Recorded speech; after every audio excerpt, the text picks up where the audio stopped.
Business intelligence is the universe of tools and the universe of different methods that allow people and organizations to gather data and then to analyze that data so that it's turned into not a series of data points but meaningful information.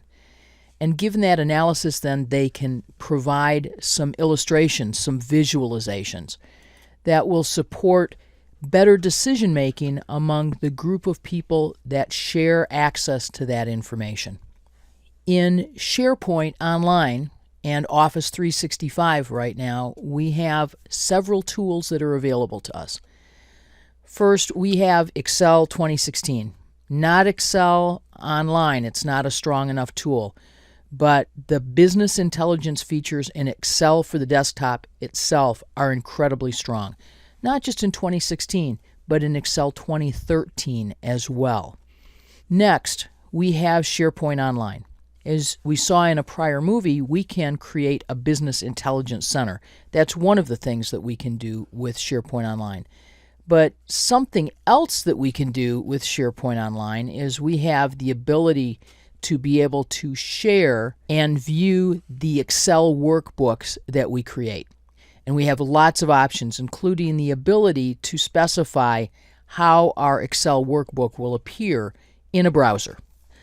Finally, we have Power BI, which is a set of services and tools from Microsoft, including Power BI Service, which is in the cloud. We have Power BI Pro. We have Power BI Desktop, which is a desktop tool. Power BI Service also works with Excel. And even though we can do a lot with BI in Excel and SharePoint, Power BI and Power BI Pro are the new bright, shining tools in the Microsoft collection for business intelligence. This is a workbook that you've seen earlier. It's created in Excel. There are 3 different ways I can show a workbook in SharePoint Online. Very simply. One way is called a gallery view, and that's what we'll do first. If I choose File, right here, this has been here all along, these browser view options, but I'm not sure I paid much attention to it. What it asks is, when somebody opens this workbook in a browser, what will it look like? Right now, the default is entire workbook, and that's what we've been doing when we view this workbook, for example, in Excel Online. But what if I say I only want to show specific items? And I have named the chart and that events table so that they have names. If I don't name them, then it's a little more difficult to do that. And if I had multiple charts, I could choose the charts that I wanted to show. But it's necessary that I have named ranges and named objects. Then on the Parameters tab, if there's something I'd like my users to be able to change, this is where I have to add it. And specifically, what I would normally add here would be if I had a pivot table, I might have a timeline or I might have a slicer that goes along with that pivot table. But in this particular case, I don't have anything that's going to be a user control for this. So I'm just going to click OK. I'm done. And I have browser view options. Now I'm going to save this. And I'm going to specifically save this in my Landon Hotel site where I don't have anything else.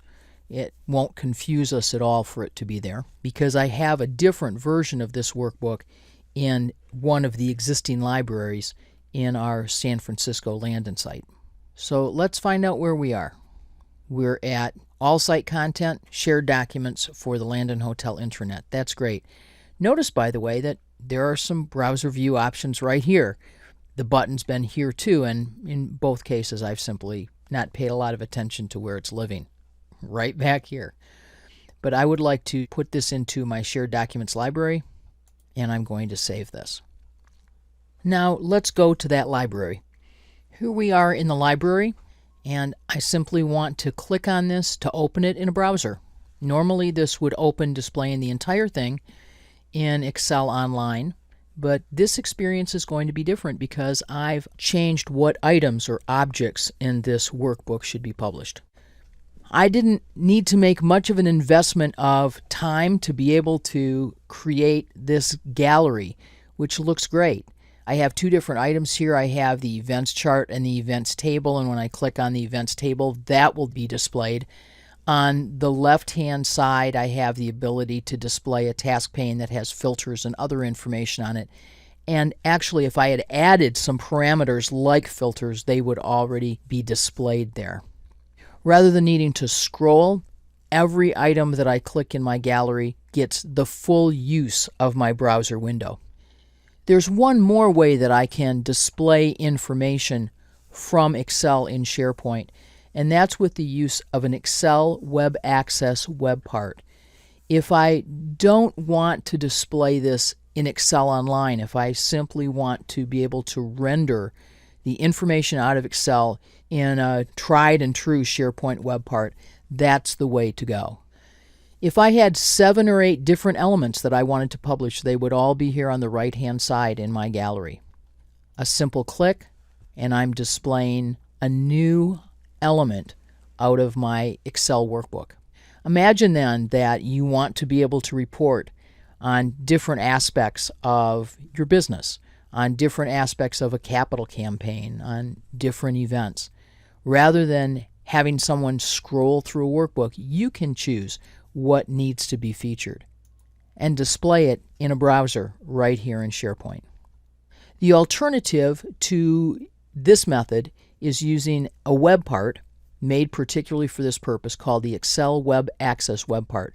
The benefit of that web part is that it doesn't require Excel Online to be able to display information.